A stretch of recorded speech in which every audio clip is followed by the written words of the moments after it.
So that corner right there, which is right off Main Street,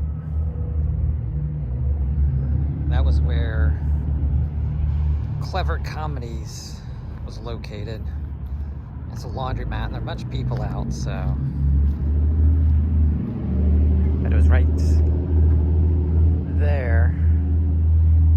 And it operated between 1916 and 1918. And those films were released by Paramount.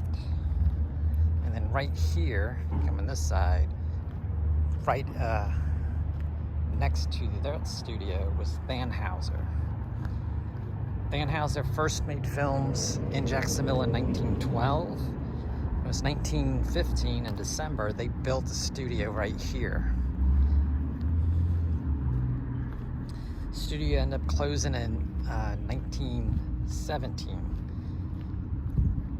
And at the time,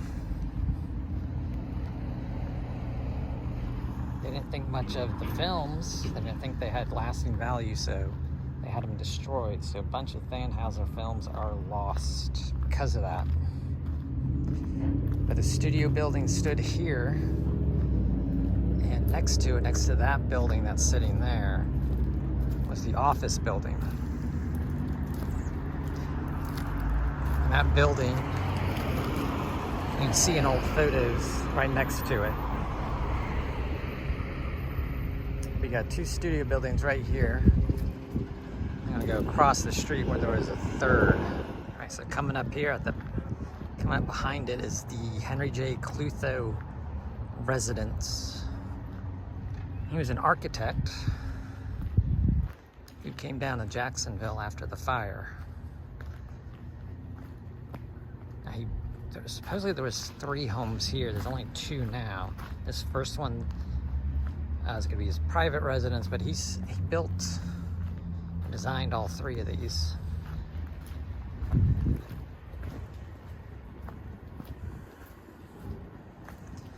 And then he built a studio up on the corner that we'll take a look at. Just no longer standing, of course.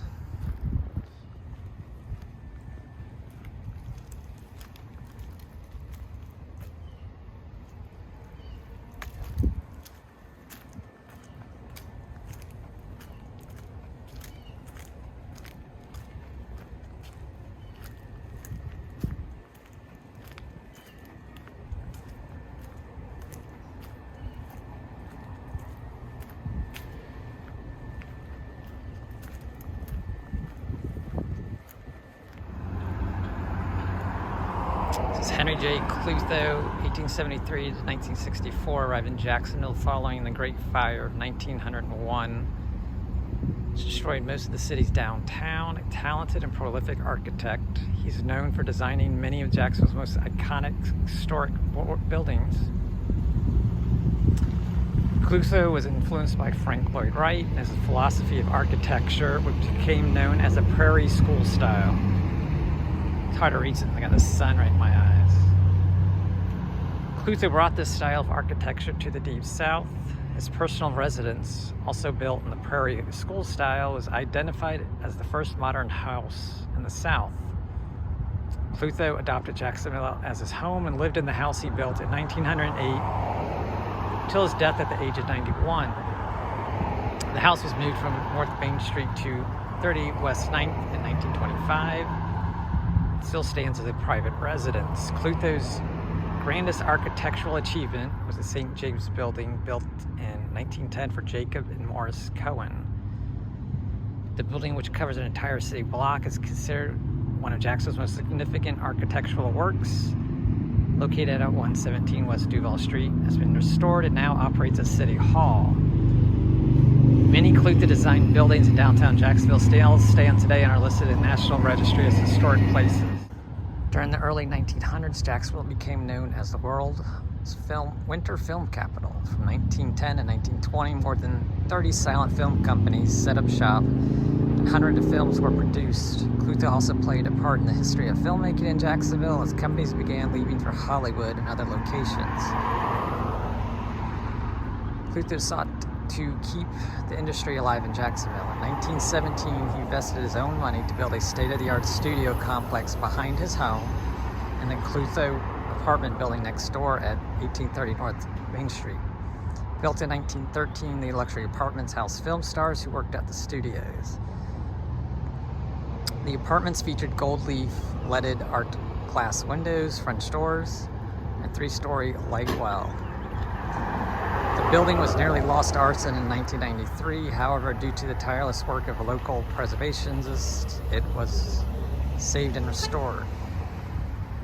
Although Clutho had success renting studio space to small independent film companies during World War I, he was forced to sell in 1920. The studio complex was demolished in 1922, and ultimately the combination of changing local politics, 1918 flu epidemic, and World War I provided too many obstacles for the movie industry to overcome in Jacksonville.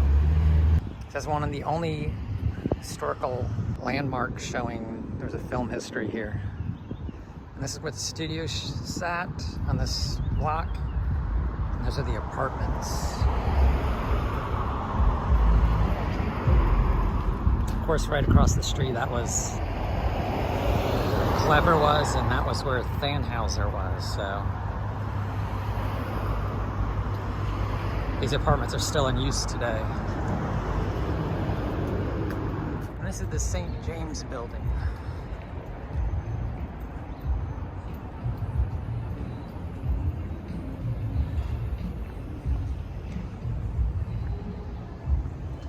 This one designed by Henry J. Clutho.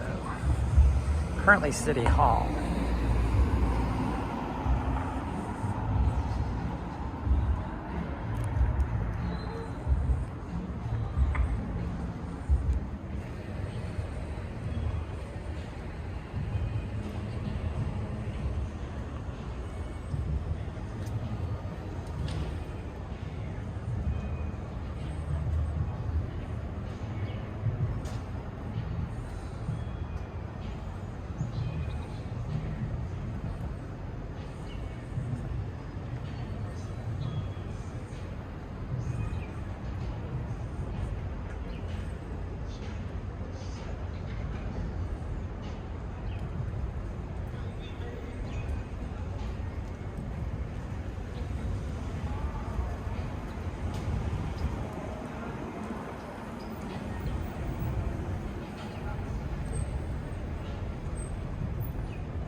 Here shows the Dixieland Park,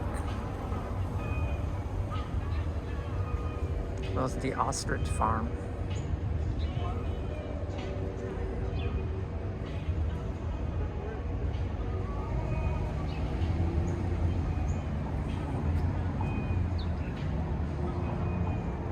I doubt this is coming out very well.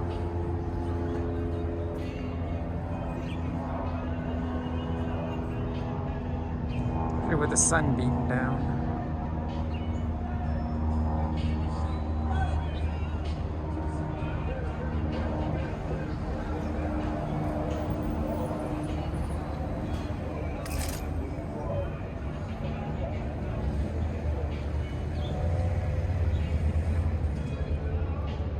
Here it shows Henry J. Clutho and the buildings he designed.